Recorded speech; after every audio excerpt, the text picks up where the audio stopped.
وقال النبي صلى الله عليه وسلم انفق يا ابن آدم انفق عليك وقال النبي صلى الله عليه وسلم تبرك بالقرآن فإنه كلام الله وخرج منه او كما قال علیہ الصلاۃ والسلام۔ قابل صد احترام علماء کرام، عمائدین علاقہ، دانشوران قوم، سرپنچ شیر محمد صاحب، حضرت مولانا محمد امام الدین، حاجی ارباب صاحب، عبداللطیف صاحب، الحاج سرپنچ عبدالستار صاحب و دیگر قابل صد احترام علماء کرام، مہمانان عظام، عزیز طلباء کرام، بہت خوشی ہوئی آپ کا پروگرام سن کر۔ بچوں نے الحمدللہ بہت ہی بہترین اسلوب میں، جری ہو کر، نڈر ہو کر، جرأت مندانہ انداز میں اپنا پروگرام پیش کیا۔ پروگرام کی ایک ایک کڑی، چاہے وہ تقریر ہو، نعت ہو، شعر و شاعری ہو، بہت ہی بہترین رہا، جس سے اندازہ ہوا کہ یہاں کے اساتذہ بڑے جفاکش ہیں، بڑے محنتی ہیں۔ آپ جو بچوں کو انعام دے رہے تھے، یہ محنت ہے ان اساتذہ کرام کی، جو دن رات ان سنگ ریزوں کو تراش کر موتی بنا رہے ہیں۔ الحمدللہ بہت کم وقت میں اس ادارے نے ترقی کی ہے۔ آپ اطراف و اکناف پہ جب نظر ڈالیں گے تو آپ بھی اس بات کی تصدیق کریں گے کہ اس ادارے نے بہت کم وقت میں تیز رفتاری کے ساتھ اعلیٰ تعلیم کا نمونہ پیش کیا ہے۔ اور یہاں کی اڑوس پڑوس کی جو بستیاں ہیں، ان کو خوش ہو جانا چاہیے کہ ان ریگزاروں میں، ریگستان کی اس وادی میں بہت بڑی دولت اتر آئی ہے۔ اس دولت پہ تم سب کو خوش ہو جانا چاہیے۔ میں مبارکباد دوں گا یہاں کی بستیوں میں آباد رہنے والے لوگوں کو، ان بچوں کو، ان کے والدین کو، ان کے اقربا کو، ان کے اساتذہ کو، اور مولانا کی پوری ٹیم کو، انتظامیہ کو، کہ آپ سب نے مل کر جب محنت کی تو اللہ کا خاص فضل بھی متوجہ ہوا، اور قرآن کریم یہاں پر بہترین انداز میں پڑھا جانے لگا۔ لوگ مثالیں دے رہے ہیں اس ادارے کی، خاص کر تصحیح قرآن کی، تو آپ سب کو خوش ہو جانا چاہیے۔ رب العالمین فرما رہے ہیں قُلْ بِفَضْلِ اللَّهِ وَبِرَحْمَتِهِ فَبِذَلِكَ فَلْيَفْرَحُوا هُوَ خَيْرٌ مِّمَّا يَجْمَعُونَ۔ میرے محبوب لوگوں سے کہہ دیں کہ یہ قرآن کریم جو اترا ہے، یہ اللہ کے خاص فضل سے نازل ہوا ہے اور اس کی خاص رحمت سے نازل ہوا ہے۔ جس کو یہ دولت مل جائے فَبِذَلِكَ فَلْيَفْرَحُوا، جس کو یہ دولت مل جائے اس سے خوش ہو جانا چاہیے، کیونکہ هُوَ خَيْرٌ مِّمَّا يَجْمَعُونَ، یہ قرآن کریم کی جو دولت ہے، ان ساری دولتوں سے جو جس کو لوگ اکٹھا کر رہے ہیں، ان سب سے قرآن کریم کی دولت بہتر ہے۔ تو قرآن کریم صداقت ہے، قرآن کریم ہدایت ہے، قرآن کریم موعظت ہے، قرآن کریم نصیحت ہے، قرآن کریم معرفت ہے، قرآن کریم نورانیت ہے، قرآن کریم سعادت ہے، قرآن کریم ہیبت ہے، قرآن کریم خشیت ہے، قرآن کریم سعادت ہے، قرآن کریم شریعت ہے، قرآن کریم طریقت ہے، قرآن کریم حکمت ہے، قرآن کریم حقیقت ہے، قرآن کریم مدحت ہے، قرآن کریم محبت ہے، قرآن کریم رحمت ہے، قرآن کریم برکت ہے۔ یہ صرف جملے نہیں ہیں، میں احادیث کی روشنی میں بول رہا ہوں۔ تبرک بالقرآن فإنہ کلام اللہ وخرج منہ، برکت حاصل کرو قرآن کریم کے ذریعے سے، اس لیے کہ یہ وہ کلام ہے جو اللہ کی ذات سے نکلا ہے۔ قرآن کریم یہ وہ کلام ہے جس کی جتنی بڑی ذات ہوتی ہے اتنی ہی تو اس کی بڑی بات ہوتی ہے۔ تو اللہ کی ذات سے بڑی ذات کسی کی نہیں، تو اللہ کی بات سے بھی بڑی بات کسی کی نہیں۔ یہ اللہ کا کلام ہے، کلام الملوک کے ملوک الکلام، جو بادشاہوں کا کلام ہوتا ہے، وہ کلاموں کا بادشاہ ہوتا ہے۔ تو یہ قرآن کریم بادشاہوں کے بادشاہ کا کلام ہے، تو یہ قرآن کریم ساری کتابوں کا سردار ہے، سارے کلاموں کا سردار ہے۔ میں آ رہا ہوں جس کو آپ سننا چاہتے ہیں، لیکن نسبت سے جو ہے قرآن کریم بچوں نے ناظرہ تکمیل جو ہے مکمل کیا ہے قرآن کریم کو، بچوں نے بعض بچوں نے حفظ بھی مکمل کیا ہے، بعض بچوں نے ناظرہ مکمل کیا ہے۔ نبی پاک صلی اللہ علیہ وسلم نے فرمایا جس کا بچہ یا بچی قرآن کریم جب ناظرہ پڑھ لیتا ہے تو اس بچے اور بچی کے ماں باپ کے سارے گناہوں کو معاف کر دیا جاتا ہے۔ کسی کا بچہ جب قرآن کا حافظ بنتا ہے تو جنت میں ماں باپ کے درجوں کو بھی بلند کر دیا جاتا ہے، اور قیامت کے دن اس کے والدین کو ایسا تاج پہنایا جائے گا کہ جس کی روشنی کے آگے سورج کی روشنی بھی پھیکی پڑ جائے گی۔ جوڑوں کا بہت شوق ہوتا ہے، خاص کر عورتوں کو بہت زیادہ ہوتا ہے۔ جن بچوں نے قرآن کریم پڑھا ہے اور حفظ کیا ہے، اس کے والد کو بھی اور اس کی والدہ کو بھی ایسا جوڑا پہنایا جائے گا کہ ساری دنیا اگر اپنی دولت لٹا دے تو اس جوڑے کی قیمت کو نہیں چکا سکتے۔ اس لیے مبارکباد ہیں جنہوں نے قرآن کو اپنے سینوں میں محفوظ کیا ہے۔ جب اللہ رب العالمین نے دنیا بنائے جانے سے پہلے کلام کو پڑھا تھا، اسی لیے تو قرآن کلام اللہ بھی ہے اور قرآن بھی ہے اور کتاب اللہ بھی ہے۔ جب اللہ نے پڑھا تو کلام اللہ بنا، جب محمد عربی صلی اللہ علیہ وسلم نے پڑھا تو قرآن بنا، جب صحابہ نے لکھا تو کتاب اللہ بنا۔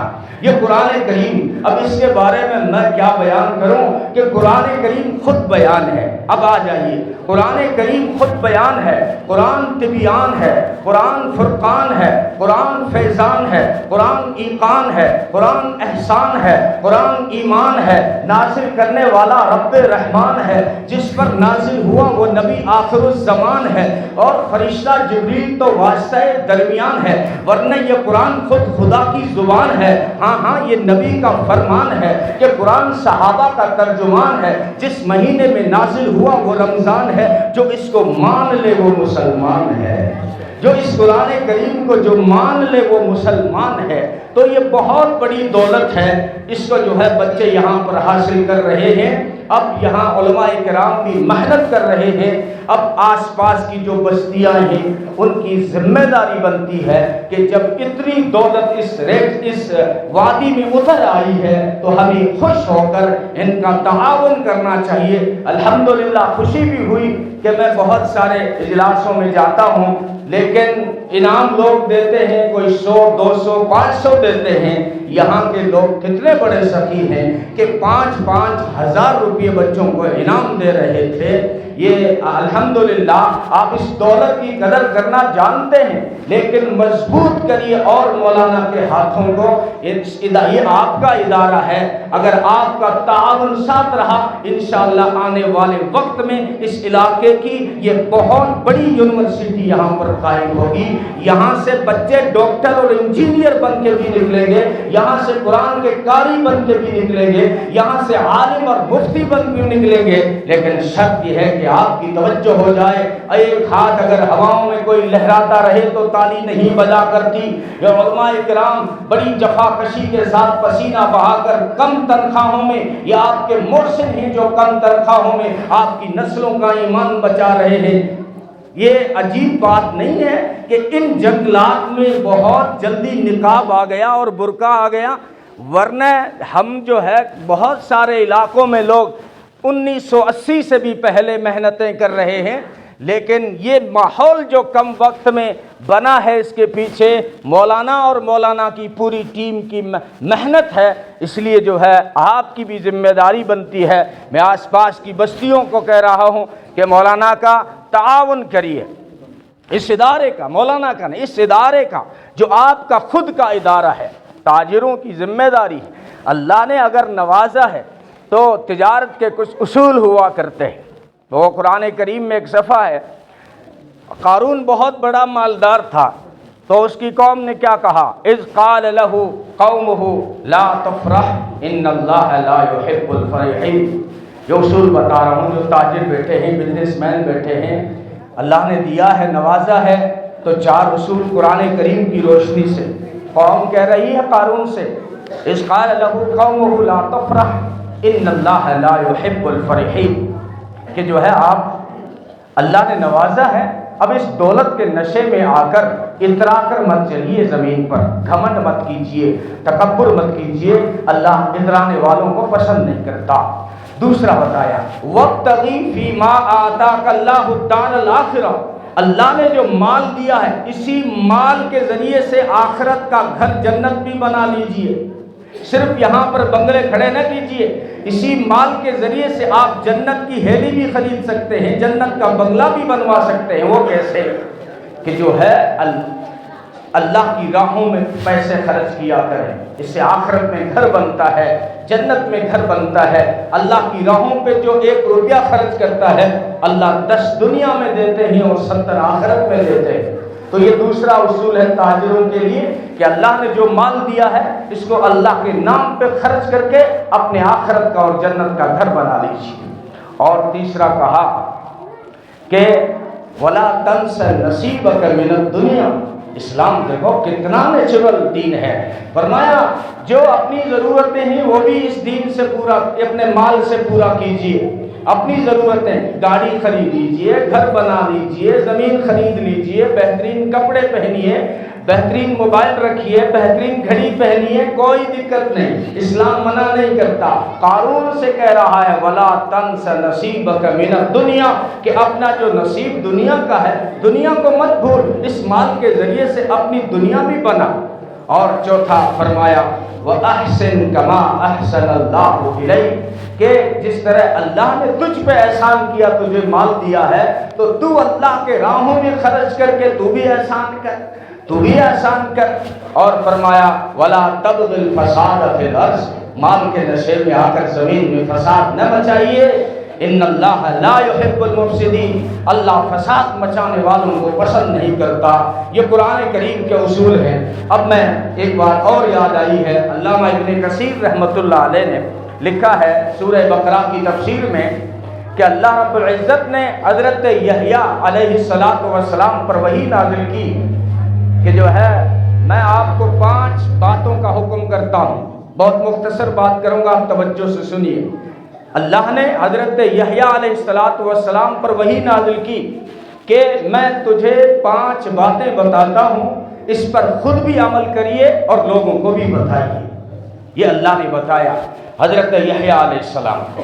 اس میں پہلی بات یہ تھی کہ اللہ کے ساتھ میں کسی کو شریک نہ کیجیے، یعنی شرک نہ کریں، یہ پہلی بات ہے۔ توحید یہ بنیاد ہے، ہماری اساس ہے، ایمان فاؤنڈیشن ہے۔ اللہ کی عبادت، اس کی الوہیت اور اس کی ربوبیت میں کسی کو شریک نہ ٹھہرائیے، یعنی شرک نہ کیجیے۔ تو پہلی بات آپ بھی نوٹ کر لیں کہ اپنے معاشرے، اپنی سوسائٹی کو، اپنی بستیوں کو شرک سے پاک کریں۔ یہ اللہ نے حضرت یحییٰ علیہ السلام کو کہا۔ یہ شرک بہت بڑا جرم عظیم ہے، فرمایا قیامت کے دن گنہگاروں کو تو معاف کر دوں گا لیکن جو شرک کر کے آ گیا اس سے معاف نہیں کروں گا، یعنی بغیر توبہ کے مر گیا اور شرک کی حالت میں قیامت کے میدان میں آ گیا تو میں شرک کرنے والوں، ان اللہ لا یغفر ان یشرک بہ ویغفر ما دون ذلک لمن یشاء، کہ اللہ جس سے چاہے اس سے معاف کر دیتا ہے لیکن شرک کرنے والے کو معاف نہیں کرے گا۔ دیکھا قرآن کریم میں کتنا اس کا لہجہ بدل جاتا ہے جب بات شرک کی آتی ہے۔ سورہ انعام کے اندر 18 نبیوں کا نام لیا اس نے، کہا یہ 18 نبی یا ان کے آباء و اجداد میں سے کوئی نبی آئے یا ان کی اولاد میں سے کوئی نبی آئے، یعنی آدم سے عیسیٰ اور محمد صلی اللہ علیہ وسلم تک جتنے بھی نبی آئے ان سب کو مخاطب کر کے کہہ رہا ہے کہ وَلَوْ أَشْرَكُوا لَحَبِطَ عَنْهُمْ مَا كَانُوا يَعْمَلُونَ، کہ اگر یہ نبی بھی شرک کرتے تو میں ان کے اعمال جلا دیتا۔ یہ نبیوں سے مخاطب ہے۔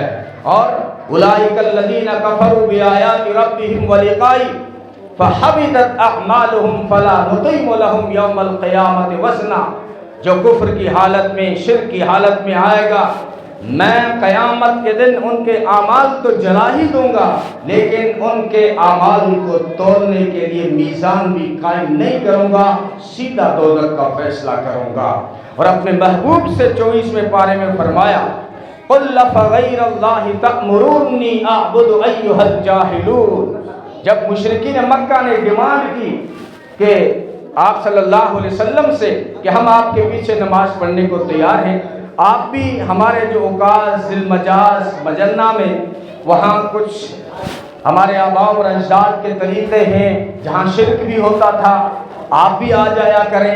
آپ صلی اللہ علیہ وسلم خاموش ہوئے تو اللہ کو خاموش ہونا پسند نہیں آیا، فرمایا میرے محبوب کہو کہ مجھ سے آپ نے شرک کی امید کیسے کر لی؟ اور پھر اپنے محبوب کو مخاطب کرتے ہوئے کہا وَلَقَدْ أُوحِيَ إِلَيْكَ وَإِلَى الَّذِينَ مِن قَبْلِكَ، میرے محبوب میں آپ سے بھی کہتا ہوں اور آپ سے پہلے نبیوں کو بھی کہہ چکا ہوں، وَلَقَدْ أُوحِيَ إِلَيْكَ وَإِلَى الَّذِينَ مِن قَبْلِكَ، کیا بات تھی وہ کہ فرمایا لَئِنْ أَشْرَكْتَ لَيَحْبَطَنَّ عَمَلُكَ، اگر آج آپ نے یہ سمجھوتا کیا تو آپ کے عمل بھی جلا دوں گا۔ اپنے محبوب سے، حالانکہ اپنے محبوب سے کتنا پیار کیا ہے، اپنے محبوب سے اس نے کتنا پیار کیا۔ خیر یہ پہلی بات تھی کہ جو ہے شرک نہ کریں۔ دوسری بات تھی فرمایا کہ جو ہے نماز قائم کریں، آپ بھی اور لوگوں کو بھی بتائیں، اور ہماری شریعت میں بھی نماز ہماری آئیڈینٹی اور پہچان ہے۔ تو آج آپ یہ بھی فیصلہ کریں گے کہ آج کی دوپہر سے لے کے زندگی کی شام تک انشاءاللہ نماز نہیں چھوڑیں گے۔ اور مثال دی، بندہ جب نماز میں ہوتا ہے تو رب العالمین کی توجہ، اس کی رحمتیں، اس کی برکتیں نمازی کی طرف ہوتی ہیں۔ اور تیسری بات فرمائی رمضان کے روزے، روزہ رکھنا، ہمارے لیے رمضان کے روزے فرض ہیں، رمضان کے روزے رکھا کرو۔ مثال دی کہ روزے دار کی مثال یوں ہے جیسے مشک کی تھیلی پڑی ہو، روزے دار سو رہا ہوتا ہے، نیند کی حالت میں ہوتا ہے، فرشتے نیکیاں لکھ رہے ہوتے ہیں، یہاں تک کہ روزے دار کے منہ کی بدبو اس کے نزدیک مشک اور عنبر سے زیادہ معطر اور خوشبودار ہے۔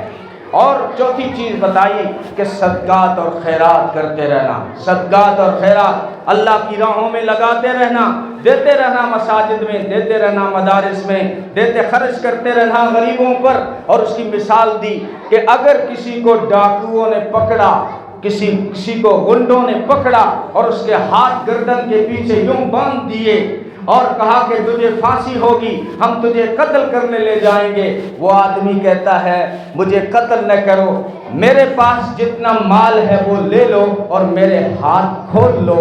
نبی نے فرمایا یہی صدقے کی مثال ہے۔ انسان پریشانیوں میں بندھ جاتا ہے، ٹینشنوں میں بندھ جاتا ہے، مشکلات اور آفات میں گر جاتا ہے۔ اگر تم چاہتے ہو کہ تمہاری بیماریاں دور ہو جائیں اور تمہاری مشکلیں دور ہو جائیں، فرمایا صدقہ کرو، ساری مشکلیں کھل جائیں گی، ساری پریشانیاں کھل جائیں گی، ساری بیماریاں کھل جائیں گی۔ تو یہ صدقہ خیرات کرتے رہنا۔ اور پانچویں بات بتائی اللہ کو یاد کرتے رہنا، پیدا کرنے والے کو مت بھولنا، اس کا ذکر کرتے رہنا۔ اور اس کی مثال دی کہ اگر کسی کے پیچھے کوئی دشمن بھاگے، دشمن دوڑے اور وہ کسی قلعے میں، کسی کمرے میں گھس کر اپنی جان بچا لیتا ہے، ایسے ہی انسان کے پیچھے ہر وقت شیطان دشمن ہے، ہر وقت پیچھے لگا رہتا ہے، ہر وقت پیچھے لگا رہتا ہے۔ لیکن انسان مسلمان جب اللہ کا ذکر کرتا ہے تو محفوظ قلعے میں بند ہو جاتا ہے، شیطان منہ پھیر کے بھاگ جاتا ہے۔ تو اللہ کا ذکر، اب نبی پاک صلی اللہ علیہ وسلم کو اپنی امت یاد آئی، فرمایا میں بھی 5 باتیں تمہیں بتاتا ہوں۔ پہلی بات تو یہ ہے کہ مسلمانوں کی اکثریت کو، جماعت کو مت چھوڑنا۔ اگر کسی نے مسلمانوں کی اکثریت سے ایک بالش بھی ہٹ گیا تو اس نے اپنے گلے سے جو ہے اسلام کا پٹا ہی اتار دیا۔ مسلمانوں کے ساتھ اتحاد، اتفاق، یکجہتی، یہ تمہیں نمازوں میں کیوں کھڑا کیا؟ صفوں میں، نماز گھر میں بھی ہو سکتی تھی، صفوں میں کھڑا کر کے ایکتا پیدا کرنا ہے اور اونچ نیچ کے فرق کو مٹانا ہے۔ ایک ہی صف میں کھڑے ہو گئے محمود و ایاز، نہ کوئی بندہ رہا نہ کوئی بندہ نواز۔ تو یہ ہے جماعت، اکثریت مسلمانوں کے ساتھ رہنا۔ اور فرمایا جو اپنے حاکم ہیں ان کی اطاعت کرنا، مسلمان بادشاہ ہو اس کی اطاعت کرنا۔ اور تمہارا اگر کوئی لیڈر ہے، کوئی سرپنچ ہے، کوئی پٹیل ہے، اور بلکہ بعد میں لکھا اگر علماء بھی ہیں، علماء بھی حاکم ہیں یا آپ کے حاکم ہیں، ان کی اطاعت کرنا، ان کی جو ہے فرما برداری کرنا۔ اور نبی پاک صلی اللہ علیہ وسلم نے فرمایا دین کے لیے حرکت کرتے رہنا جسے ہجرت کہا، کوشش کرتے رہنا جسے جہاد کہا۔ اور پانچویں بات فرمائی کہ جس نے تعصب کا نعرہ دیا، جس نے قومیت کا نعرہ دیا تو وہ جہنم کا کچرا ہے، کوڑا کرکٹ ہے۔ صحابہ نے عرض کیا اللہ کے رسول چاہے وہ نماز پڑھتا ہو، چاہے وہ روزے رکھتا ہو، فرمایا چاہے وہ نماز پڑھے چاہے روزے رکھے، لیکن اگر نعرہ تعصب کو دیتا ہے، قومیت کا نعرہ دیتا ہے، نفرت کی بات کرتا ہے، تعصب کی بات کرتا ہے تو وہ جہنم کا کچرا ہے۔ یہ 5 باتیں نبی پاک صلی اللہ علیہ وسلم نے ارشاد فرمائی۔ اب میں آ رہا ہوں ایک اور حکم کی طرف جو خاص حکم ہر جگہ رہتا ہی ہے۔ وقت بھی کافی ہو چکا ہے، تھوڑی سی جھلک دے دوں آپ کو۔ آپ بھی چاہتے ہیں کہ میں اس شیشی کا ڈھکن کھول دوں جس میں مشک ہے، عنبر ہے، خوشبو ہے، گلاب سونگنا چاہتے ہیں، آپ چاہتے ہیں کہ میں عود بکھیر دوں یہاں پر، آپ چاہتے ہیں میں ذکر کروں سید انس و جاں، سرور لالا رخاں، ماہی خوباں، شہنشاہ حسینہ، سرخیل جمالاں، تتمہ دوراں، ذی شان و عالی شان حضرت محمد مصطفیٰ صلی اللہ علیہ وسلم کا جو حسینوں میں احسن، جمیلوں میں اجمل، کاملوں میں اکمل، شریفوں میں اشرف، نبیوں میں افضل، حسین نازنین محجبین بہترین بالیقین، شفیع المذنبین رحمت للعالمین، راحت العاشقین مراد المشتاقین، سید الانبیاء والمرسلین، ساقی کوثر، ہادی السبل، شافع محشر، قمر لیلۃ البدر، برتر بالا قدر، سارے رسولوں کے سرور، سارے انبیاء کے افسر، رہبر و رہنما، بدر الدجا، شمس الضحیٰ، خیر الورا، احمد مصطفیٰ محمد مصطفیٰ صلی اللہ علیہ وسلم۔ آپ چاہتے ہیں کہ میں خوشبو بکھیروں کہ محمد مصطفیٰ ہے خوشبو، ہے ان کی ہر ادا خوشبو، نبی کی گفتگو خوشبو ہے، پاکیزہ نگاہ خوشبو، نبی کا اسم ہے خوشبو، نبی کا جسم ہے خوشبو، مہک واللیل زلفوں میں تو چہرہ والضحیٰ خوشبو، نبی ختم الرسل کی نیند بھی بیداری جیسی ہے، نبی کا سونا بھی خوشبو، نبی کا جاگنا بھی خوشبو، محمد میں ہیں 2 میمیں جنہیں 2 بار لب چومے، زباں پر جب بھی نام آئے زباں خوشبو گلا خوشبو، مدینے میں پسینے میں ہے خوشبو، پاک سینے میں جسے تطہیر کہتے ہیں نبی کی وہ ردا خوشبو، صحابہ میں رکھی خوشبو، نبی کی آل میں خوشبو، ابو بکر عمر عثمان اور علی المرتضیٰ خوشبو، خوشبو پھوٹ پڑی۔ ہاں وہ انور مسعود کہتا ہے یہ ذکر ہی ایسا ہے کہ ان کا نام لبوں پر آئے میٹھا میٹھا منہ ہو جائے، ان کا نام کہہ کے تو دیکھو محمد صلی اللہ علیہ وسلم، آپ کے ہونٹ ملیں گے منہ میں مٹھاس بکھرے گی، اسی کو انور مسعود کہتا ہے کہ ان کا نام لبوں پر آئے میٹھا میٹھا منہ ہو جائے، ان کے بول بہاروں جیسے اور اصحاب ستاروں جیسے، ان سا پیارا اور نہ کوئی، ان سے بچھڑ کے لکڑی روئی، ان جب وہ سیر کو جایا کرتے سر پہ بادل سایہ کرتے، جب وہ سیر کو جایا کرتے سر پہ بادل سایہ کرتے۔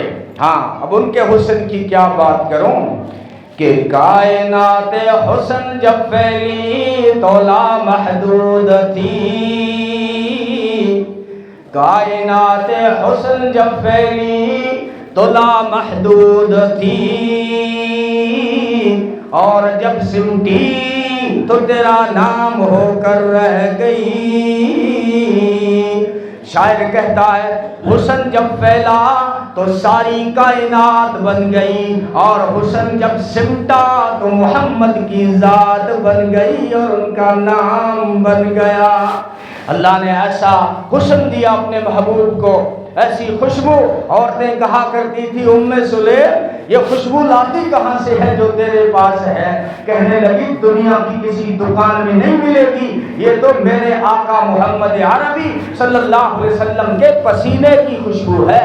میرے گھر میں دوپہر کو اس آرام فرما رہے تھے، پیشانی پہ پسینے کے قطرے یوں امڈ آئے جیسے تھالی میں موتی سجے ہوں یا آسمان کے دامن میں ستارے چمک رہے ہوں۔ میں نے ایک شیشی اٹھائی اور پسینے کے قطروں کو شیشی میں بند کر دیا، اوپر ڈھکن دے دیا۔ صدیاں گزر گئی ہیں، سال گزر گئے ہیں، لیکن اب میں جب بھی اس شیشی کا ڈھکن کھولتی ہوں تو میرا گھر خوشبو سے معطر ہو جاتا ہے۔ عورتیں کہتی ہیں حلیمہ تو تیرے گھر میں ساری رات دیا جلتا رہتا ہے، چراغ جلتا رہتا ہے، اتنا تیل کہاں سے لاتی ہے؟ تو غریب عورت ہے لیکن فضول خرچی کیوں کرتی ہے؟ ساری رات تیرے گھر میں دیا جلتا رہتا ہے۔ حلیمہ کہنے لگی ما کننا نحتاج الی السراج من یوم نخلناہ، میرے گھر کوئی دیا نہیں جلتا، میرے گھر کوئی چراغ روشن نہیں ہے، یہ جو تم روشنی دیکھ رہے ہو یہ میرے آقا محمد عربی صلی اللہ علیہ وسلم کے چہرے سے نکلنے والا نور ہے اور روشنی ہے جو رات بھر چمکتا رہتا ہے، رات بھر چمکتا رہتا ہے۔ اب دیکھنے والوں سے پوچھو وہ کیسے تھے؟ میں نے کہا ابو بکر ذرا دو نا خبر، وہ کیسے تھے پیغمبر؟ ایک قافلہ آیا ہے مقام رمضہ سے، کھجور کی خریداری کے لیے آیا اور مدینے کے پڑوس میں آ کے اس نے پڑاؤ ڈالا۔ اب ان کی قسمت دیکھیے کہ ان کے ڈیرے میں سراج منیر طلوع ہو گیا، یعنی محمد عربی صلی اللہ علیہ وسلم کسی کام سے نکلے اور ان کے ڈیرے پر جا پہنچے تو دیکھا کہ ان کے پاس ایک سرخ اونٹ ہے۔ اب عرب جو ہے یہ سرخ اونٹ کو ایسے پسند کرتے تھے جیسے آپ فارچونر اور ڈسٹر کو پسند کرتے ہو، تو نبی کو وہ اونٹ پسند آ گیا۔ فرمایا یہ اونٹ مجھے دے دو، میں مدینے جا کر قیمت بھیج دوں گا۔ تو انہوں نے آپ صلی اللہ علیہ وسلم کو اونٹ دے دیا۔ آپ صلی اللہ علیہ وسلم اونٹ لے کر مدینے چلے آئے۔ اب وہ پیچھے بات کر رہے ہیں کہ یار ہم نے اتنا قیمتی اونٹ تو دے دیا لیکن وہ تھا کون، رہتے کہاں ہیں، ان کا ایڈریس کیا تھا، نام کیا تھا؟ تو ایک کہنے لگا یار ان کے چہرے میں حسن کے ایسے قمقمے تھے کہ میں تو اس حسن میں کھویا رہا، نام پوچھنا بھول گیا۔ دوسرے نے کہا یار تم نے دیکھا نہیں اذا ضحک او اذا تکلم یتلالا فی الجبل، جب وہ بات کرتے تھے یا مسکراتے تھے تو دانتوں سے نور نکل کر سامنے والے پہاڑ پہ پڑتا تھا، میں تو ان بجلیاں جو کون رہی تھی اسی میں کھویا رہا، نام پوچھنا بھول گیا۔ تو تیسرا کہتا ہے یار دیکھا نہیں، اس کی زلفوں کی لہک کو نہیں دیکھا، مہک کو نہیں دیکھا، دمک کو نہیں دیکھا، چمک کو نہیں دیکھا، میں تو اسی حسن میں کھویا رہا۔ یوں زلفیں لہرا رہی تھی جیسے سبزے لہک رہے ہوں، زبان یوں حرکت میں آئی جیسے انادل چہک رہے ہوں، دانتوں سے یوں نور نکلا جیسے موتی دمک رہے ہوں۔ دیکھا نہیں میں اس آدمی کی پیشانی سے اور پیشانی کی طلعت سے ستارے چمک رہے تھے؟ دیکھا نہیں ان کے پسینے سے گلاب اور مشک کی خوشبو آ رہی تھی؟ وہ کون تھا پتا نہیں۔ چوتھا کہنے لگا کوئی بھی ہو وہ اپنے حسن کے جلوے دکھا کر قیمتی اونٹ لے گیا۔ تو خیمے کے اندر سے عورت بولی، طارق بن زید کی بیوی بولی خبردار ان کے بارے میں جو بات کی تو اگر وہ قیمت نہ لائیں تو مجھ سے لے لینا، میں ان کی ضامنہ ہوں۔ تو کہنے لگے یار ہم مرد ہو کر نام نہیں پوچھ پائے، یہ عورت ذات ہو کر جانتی ہے۔ کہنے لگی جانتی میں بھی نہیں ہوں، بات بس اتنی سی ہے کہ جب تم سودا کر رہے تھے تو میں نے پردے کی اور سے دیکھا۔ ارے بتاؤ تم جن کا چہرہ اتنا حسین ہے، اتنا خوبصورت چہرہ ہے، تو کیا ان کی زبان سے جھوٹ نکل سکتا ہے؟ ارے وہ ضرور آئیں گے۔ بات چل رہی تھی کہ رحمت عالم صلی اللہ علیہ وسلم، رحمت عالم صلی اللہ علیہ وسلم کے قاصد آ گئے۔ یہ حسن دیا اللہ رب العزت نے، اپنے محبوب کو ایسا حسین اور جمیل بنایا ہے کہ دیکھنے والے کہتے ہیں، میں نے کہا عمر ذرا دو نہ خبر وہ کیسے تھے سید البشر؟ کہنے لگے میرے آقا اگر بشر نہ ہوتے قمر لیلۃ البدر ہوتے۔ میں نے کہا عثمان بتاؤ نا شان جو ہے نبی آخر الزمان۔ کہنے لگے میرے آقا وہ تو حسن کا آئینہ، وہ تو جمال کا شیشہ اور لطافت کا قرینہ ایسا تھا کہ ان کا تو سایہ بھی نہ تھا۔ میں نے کہا علی حیدر ذرا دو نہ خبر وہ کیسے تھے آپ کے سسر؟ کہنے لگے یتلالہ وجہہ کتلالہ القمر لیلۃ البدر، ارے چہرہ یوں چمک رہا تھا جیسے 14ویں کا چاند چمک رہا ہو۔ کعب بن مالک نے کہا کأنہ قطعۃ من القمر، وہ تو چاند کا ٹکڑا تھے۔ اور جابر بن سمرہ نے کہا فَهُوَ عِنْدِي أَحْسَنُ مِنَ الْقَمَرِ، میرے نزدیک تو وہ چاند سے بھی زیادہ حسین تھا۔ اب آپ بھی شاید تھک چکے ہوں گے یا بھوک لگ چکی ہوگی۔ احمد مرسل فخر دو عالم، مظہر اول مرسل خاتم، صلی اللہ علیہ وسلم، جسم مزکا روح منور، قلب مجلہ نور معطر، قبلہ نمائے سجدہ گزارا، شعلہ سینہ جلوہ فارا، صبح بہارا جس کا مقدم صلی اللہ علیہ وسلم، حسن سراپا خلق مجسم، خلق میں سب کے یکساں ہمدم صلی اللہ علیہ وسلم، خلق خدا کا رائی آخر، دین خدا کا دائی آخر، جس کی دعوت اسلم تسلم صلی اللہ علیہ وسلم، آئینہ الطاف الہی رحمت جس کی لا متناہی، جس کی ہدایت ارحم ترحم صلی اللہ علیہ وسلم۔ آپ اگر مقصود نہ ہوتے کون و مقام موجود نہ ہوتے اور مشہود نہ ہوتے آدم صلی اللہ علیہ وسلم۔ جتنے فضائل جتنے شمائل ممکن میں ہو سکتے تھے ممکن حق نے کیے ان میں فراہم صلی اللہ علیہ وسلم۔ وہم کی ہر زنجیر کو توڑا، ایک خدا سے رشتہ جوڑا، شرک کی محفل کر دی برہم صلی اللہ علیہ وسلم، شرک کی محفل کر دی برہم صلی اللہ علیہ وسلم۔ کفر کی ظلمت جس نے مٹائی، دین کی دولت جس نے لٹائی، لہرایا توحید کا پرچم صلی اللہ علیہ وسلم۔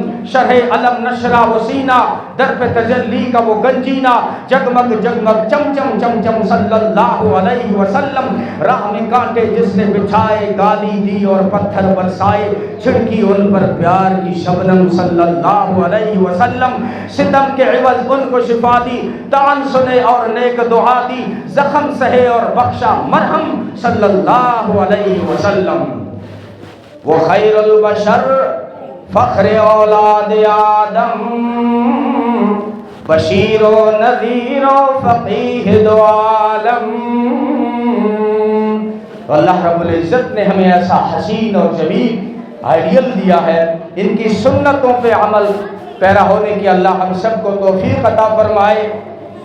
اب جو ہے آپ ارادہ کر کے اٹھیں گے انشاءاللہ آج کے بعد ہم اپنے آقا کی محبت کو اور اپنے سینوں میں اجاگر کریں گے اور ان کی سنتوں پہ چلنا فخر سمجھیں گے، اور آپ سب جو ہے نماز کی بھی پابندی کریں اور اپنے بچوں کو دونوں طرح کی تعلیم دلائیں۔ اور ادارے اس طرف آ رہے ہیں، آپ کا تھوڑا تعاون اور چاہیے، آپ کی توجہ اور چاہیے۔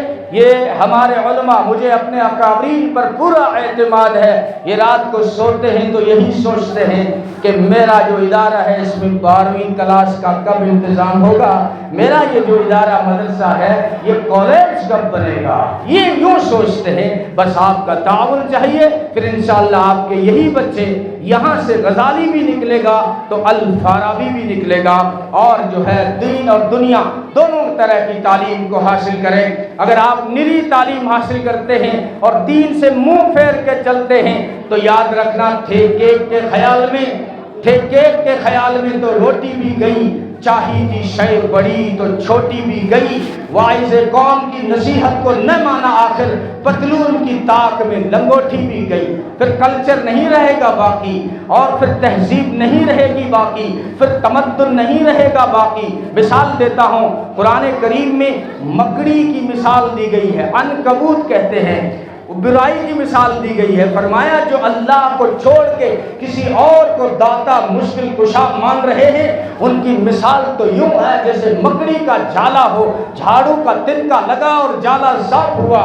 لیکن میں نوجوان بچوں کو کہوں گا، یہ جو مکڑی ہوتی ہے یہ دنیاوی تعلیم کی بڑی ماہر ہوتی ہے، بڑی میکنک ہوتی ہے، بڑی انجینئر ہوتی ہے، دیکھا نہیں اس کا جالا کتنا خوبصورت ہوتا ہے، لیکن اس کے پاس تربیت کی کمی ہے، اس کے پاس بھی تربیت نہیں ہے، اس نے ادب نہیں سیکھا ہے۔ اب یہی مکڑی جو خوبصورت جالا تو بناتی ہے لیکن اس کے پاس تربیت نہیں ہے، رات کو اس کا شوہر جب سوتا ہے مکڑی نیند کی حالت میں اپنے ہسبینڈ اور شوہر کا مرڈر کر دیتی ہے اور اپنے بچوں کو جنم دیتی ہے۔ اس کے بچے جب بڑے ہوتے ہیں وہ بھی میکنک بنتے ہیں، انجینئر بنتے ہیں، خوبصورت جالا بناتے ہیں، لیکن تربیت نہیں ہے۔ تو پھر جب ان کی ماں ہوتی ہے نیند کی حالت میں مکڑی کے بچے اپنی ماں کا مرڈر کرتے ہیں۔ لعنت ہے ایسی تعلیم پر۔ اس لیے علماء آپ کے محسن ہیں جو دونوں تعلیم کو لے کے چل رہے ہیں کہ عصری علوم سارے حاصل کرو، آپ ڈاکٹر بھی بنو، انجینئر بھی بنو، سیاستدان بھی بنو، لیکن اسلام کی تربیت میں رہو، قرآن کے سائے میں رہو، حدیث کی روشنی میں رہو، تو یہ دنیا بھی سدھر جائے گی، آخرت بھی سدھر جائے گی۔ اللہ ہم سب کو عمل کی توفیق عطا فرمائے۔